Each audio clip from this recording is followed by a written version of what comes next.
अब हम आते हैं पार्कलैंड फार्मूला के डिस्कशन में कि भाई पार्कलैंड फार्मूला है क्या, इसको यूज कब करना है, कितना आपको फ्लूइड देना है। तो पार्कलैंड फार्मूला में है हमको 4 इज द कांस्टेंट, उसको बॉडी सरफेस एरिया जिसमें आप रूल ऑफ 9 अप्लाई करेंगे, साथ में आप वेट ऑफ पेशेंट, आप पेशेंट का वेट कंसीडर करेंगे कि भाई 50 केजी 60 केजी। चलो हम एक रफ आइडिया लेते हैं। 4 है body surface area of particular patient is 20% और पेशेंट का वेट मान लेते हैं 50 केजी है, तो हम 50 इंटू 20 इंटू 4 हम टोटल कैलकुलेट करेंगे, हमारे पास आएगा 4000 ml। 4000 ml मतलब 4 लीटर। अब हम 4 लीटर जो हमारे पास कैलकुलेशन ऑफ फ्लूइड आया, इसको हमको मरीज को देना कैसे है। मरीज को हम कैसे देंगे, हम क्या करेंगे, इस फ्लूइड को 2 पार्ट में डिवाइड करेंगे, 2000 ml 2000 ml। जो हमारे पास 2000 ml है इसको हमको फर्स्ट 8 आवर्स में देना है, और जो दूसरा 2000 ml है उसकी स्पीड ऐसी रखनी है कि वो नेक्स्ट 16 आवर्स में जाए। तो हमको जो भी हम पार्कलैंड फार्मूला से फ्लूइड कैलकुलेट करते हैं, वो जो total amount of the fluid है वो हमको 24 घंटे में देना होता है। और 24 घंटे में भी हम कैसे डिवाइड करते हैं कि पहला आधा फ्लूइड 8 घंटे में जाएगा, दूसरा आधा फ्लूइड 16 घंटे में जाएगा। इस तरह से हमको फ्लूइड देना होता है। अब सबसे बड़ा क्वेश्चन आता है कि हमको कैसे पता चलेगा कि मरीज को जितना हम फ्लूइड दे रहे हैं, क्योंकि हमने तो रफ कैलकुलेट किया है, वेलेस रूल भी एकदम सफिशिएंट नहीं है और वेट भी हमने पेशेंट का एक रफली लिया है। तो हम क्या करेंगे, हम पेशेंट को कैथेटराइज करेंगे।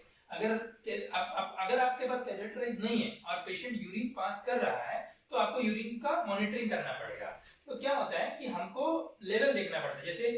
अगर पेशेंट बहुत ज्यादा जला हुआ है, बहुत सीवियर है और उसका यूनिट 0.5 ml पर केजी पर आवर आ रहा है। अब एग्जांपल हमने जो मरीज लिया था वो था 50 केजी का, 0.5 से हमने 50 से मल्टीप्लाई किया तो हमको पाया 25। अगर कोई मरीज 25 ml पर आवर यूरिन निकाल रहा है, अब हमारे पास मान लीजिए कि कैथेटर भी नहीं है, कुछ भी नहीं है, और वो मरीज 2 घंटे में यूरिन पास कर रहा है और यूरिन का अमाउंट 50 ml आ गया, तो जो हमारा इक्वेशन है उसके हिसाब से वो एकदम सही है। क्योंकि हमने क्या किया है, हमने जो लिया है सीवियर वन पेशेंट के लिए 0.5 ml पर केजी पर आवर, लेकिन आइडियली होता है 1 ml 1 kg 1 पर आवर। मान लीजिए कोई पेशेंट आया है, आपने उसको दिया यूरिन और अगर उसका वजन 50 किलो है और वो 50 ml यूरिन पर आवर निकाल रहा है, आपके पास मान लीजिए कैथेटराइज नहीं है और आप उसने 2 घंटे में यूरिन पास किया और वो 100 ml है, तो आपने जो फ्लूइड दिया है वो उसकी बॉडी के लिए एकदम सही। इस तरह से हमको पता करना होता है। अब उसके बाद आता है कि अगर हम चाहें तो हमारे को तो सिर्फ ये देखना है कि हमने जो फ्लूइड दिया था वो प्रॉपर है और उसके आगे हम प्रेफर करना है। अब आता है चॉइस ऑफ ड्रेसिंग। तो हमको सबसे इंपॉर्टेंट चीज होती है कि आपको मैंने बता दिया कि ड्रेसिंग के लिए हमको ज्यादा सामान नहीं चाहिए, पैराफिन गॉज चाहिए, सिल्वर एक्स ऑइंटमेंट चाहिए, साथ में बैंडेजेस चाहिए, और हमको मरीज को मेन जब हम उनको फर्स्ट डिग्री बर्न में डील कर रहे हैं या फर्स्ट डिग्री बर्न के साथ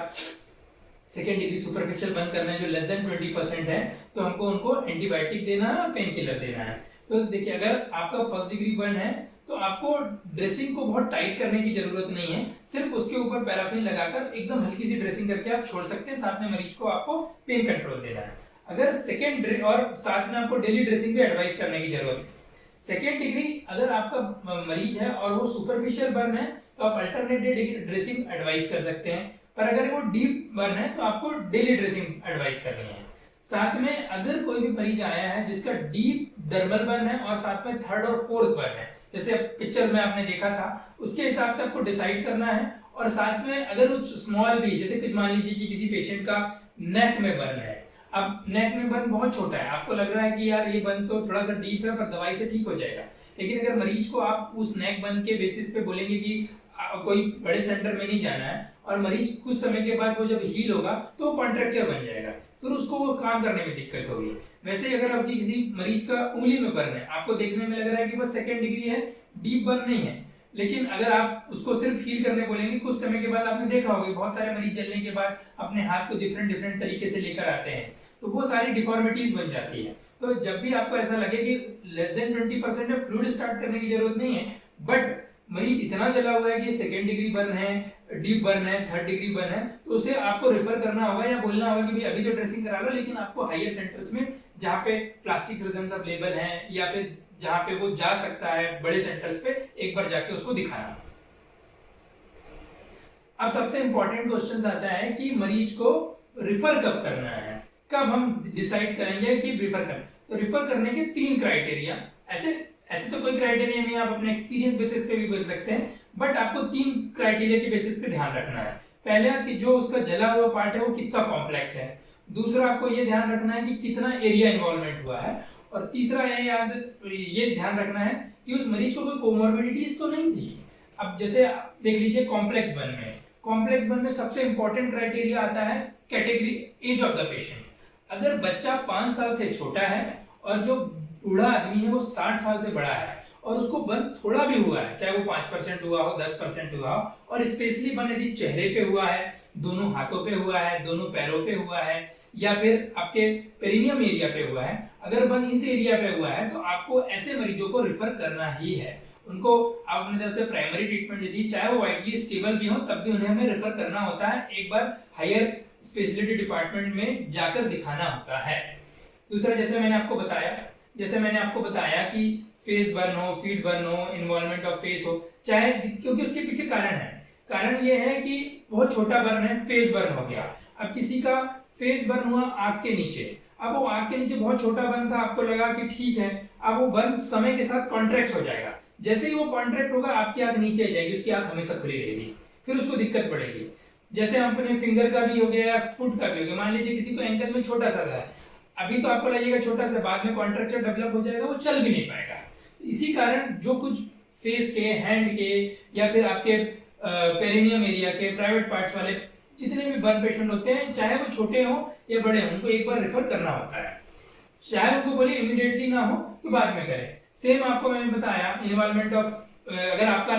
गर्दन का पार्ट या एक्जिला का पार्ट है, एक्जिला के पार्ट में कॉन्ट्रैक्चर हो जाएगा, आपका हाथ का मूवमेंट रुक जाएगा, इसलिए आपको भेजना है। नेक वाले पार्ट में भी अगर कॉन्ट्रैक्चर हो जाएगा तो आपका, और इन फ्यूचर कभी कोई सर्जरी होती है तो आपको इंटुबेट होने में भी दिक्कत होती है, ऐसी बहुत सारी प्रॉब्लम होती है, इसलिए इस स्पेसिफिक पार्ट में यदि थोड़ा भी जला है तो हमको रिफर करना होता है। फिर साथ में होता है इनहेलेशन इंजरीज, जैसे मान लीजिए कोई बहुत जगह पे आग लग गई हो, वहां से हम मरीज लेकर आए, मरीज उस टाइम जब आपने चेक किया था मरीज का ऑक्सीजन 100% है, मरीज बढ़िया बात कर रहा है, कोई दिक्कत नहीं है, लेकिन जब उसने कफ किया तो उसमें सूदिंग मतलब ब्लैक कलर का पाउडर आ रहा है। अगर इस तरह से कुछ भी आ रहा है और आपको ऐसा सस्पेक्ट लगता है कि हो सकता है मरीज अभी तो उसका सांस लेने में कोई दिक्कत नहीं है, लेकिन बिकॉज ऑफ द स्मोक और समथिंग जो वहां पे पूरा डिपॉजिट हो गया है, उसके कारण उसको 2 घंटे के बाद या 4 घंटे के बाद सांस लेने में दिक्कत हो सकती है, तो ऐसे मरीजों को भी आपको रिफर करना होता है। और मैंने आपको बताया था केमिकल बर्न और इलेक्ट्रिक बर्न में तो आप असेसमेंट ही नहीं कर सकते हैं कि कितना डेप्थ जला हुआ है, कि 10% जला हुआ है, 20% जला हुआ है,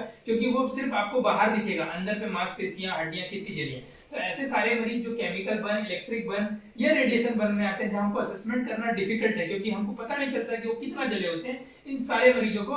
आपको रिफर करना है। अगर आप इलेक्ट्रिक बर्न का कोई मरीज है जिसको बहुत छोटा बर्न है, तो आप अपने पीएचसी लेवल पे भी उसका ईसीजी और यूरिन भेजना होता है, क्योंकि बहुत कॉमन कॉज होता है कि 6 घंटे के अंदर इलेक्ट्रिक बर्न के बाद कार्डियक अरिथमिया आ जाए, और यूरिन में भी दिक्कत ये होती है कि मसल जलने के कारण मायोग्लोबिनूरिया होता है, तो आपको मायोग्लोबिनूरिया को रूल आउट करने के लिए यूरिन और साथ में इलेक्ट्रिक बर्न को रूल आउट करने के लिए ईसीजी, ये दोनों चीज आपको करानी होती है। देन जो सेकंड पार्ट मैंने आपको बोला एरिया इन्वॉल्व, तो अगर आपका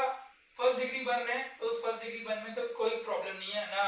अगर फर्स्ट डिग्री बर्न ऐसी जगह पर है जहां आपको लगता है ये कॉन्ट्रैक्चर डेवलप हो सकता है, वहीं क्योंकि वहां स्कारिंग भी नहीं होती है, तो ऐसे पेशेंट को तो आप डायरेक्ट अपने पीएचसी में ही ट्रीटमेंट करके भेज सकते हैं। लेकिन सुपरफिशियल बर्न है और जो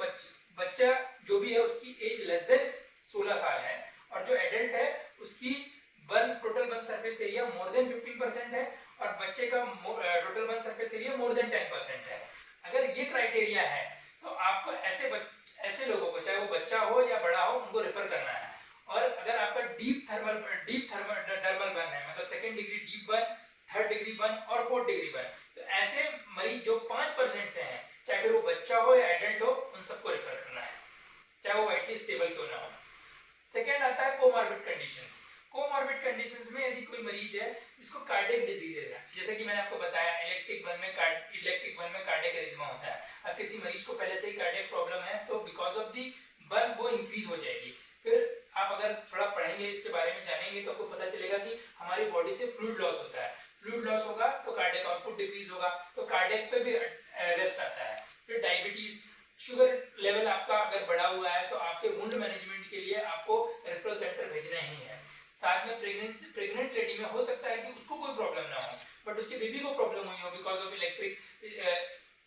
of the burn, she get some,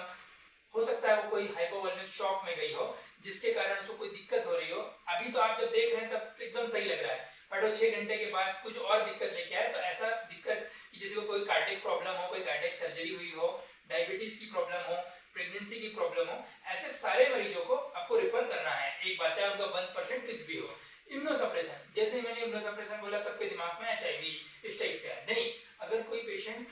organ transplantation में भी गया है, वो भी इम्यूनोसप्रेसिव पेशेंट है। यदि कोई पेशेंट को टीबी हो, ये बहुत लंबे टाइम से और बहुत सारी मेडिसिन ले रहा है, तो भी वो इम्यूनोसप्रेसेंट है। तो ऐसे मरीज अगर बर्न्स के आते हैं तो इनको भी रेफर करना होता है। फिर कोई मरीज है जो बहुत अल्कोहलिक है, या फिर कोई मरीज है जिसने बहुत ज्यादा कोई ड्रग्स लिया है, उसके कारण उसका लीवर काम नहीं कर रहा है, ऐसे मरीज को भी आपको रेफर करना होता है। अब सबसे इंपॉर्टेंट बात,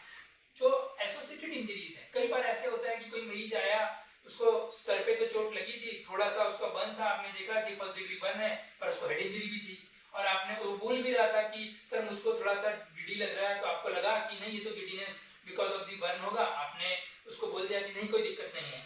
ऐसे पेशेंट जिनको हेड इंजरी सस्पेक्ट कर रहे हैं, या फिर कोई मरीज आया जिसके उंगली पे चोट लगी है और उसके उंगली पे आपको लग रहा है कि फ्रैक्चर भी हो सकता है, तो ऐसे मरीज जिसमें आपको एसोसिएटेड इंजरीज भी लग रही हैं, उनको भी रेफर करना होता है।